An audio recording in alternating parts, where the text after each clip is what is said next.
We're learning more about a religious sex community at the center of a murder investigation. 27-year-old Bethany Deaton's body was found at Longview Lake the day before Halloween. There was a suicide note, but late last week, 23-year-old Micah Moore admitted to police he killed Deaton. He told officers he killed her to cover up that he and the other men in the religious community sexually assaulted her. Yesterday, during his first court appearance, Moore said Bethany's husband, Tyler Deaton, ordered him to kill her. KCTV 5's Janine Kiesling has been looking into some blogs written by Tyler Deaton, and she joins us now from our newsroom with that part of the story. Janine? Yeah, Tyler Deaton's blog dates back years, well before his wife was murdered and even before the couple married. But his feelings of family are far different from most, something he acknowledges and seems to even take pride in. For Tyler Deaton, his blog touches on personal problems, life, and the Bible. More specifically, how he interprets what God wants from us and how one should live their life. There are pages talking about family. In one graph, Deaton wrote, quote, "Jesus chose family as a thing you had to hate to be worthy of him."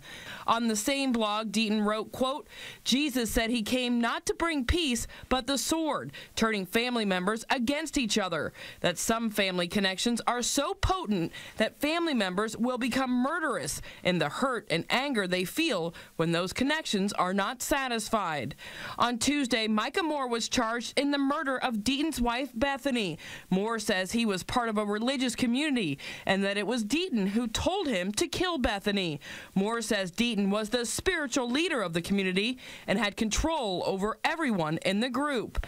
In one blog, Deaton refers to wanting to be like God and wrote, quote, "I aim my life and those around me to not be narrowed by definitions, but to be like God."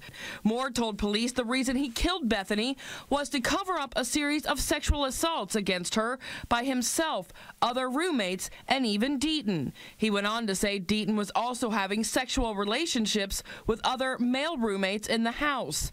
In one blog, Deaton talks about living together in a community and says, quote, "If you are to minister effectively, it is only accomplished through living together deeply."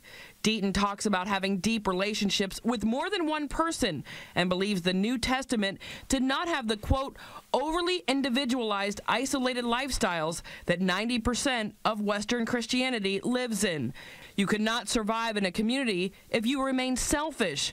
Community ensures that you will change or die. Deaton went on to write, quote, "I want to live in a way that forces me to deal with the sins that destroy me or die." He says, "I know it's radical, people, but it's the way to go." Now, Tyler Deaton has not been charged in connection with his wife's murder. Prosecutors say the investigation is still ongoing. Reporting live in the newsroom, Janine Kiesling, KCTV 5 News. All right, Janine.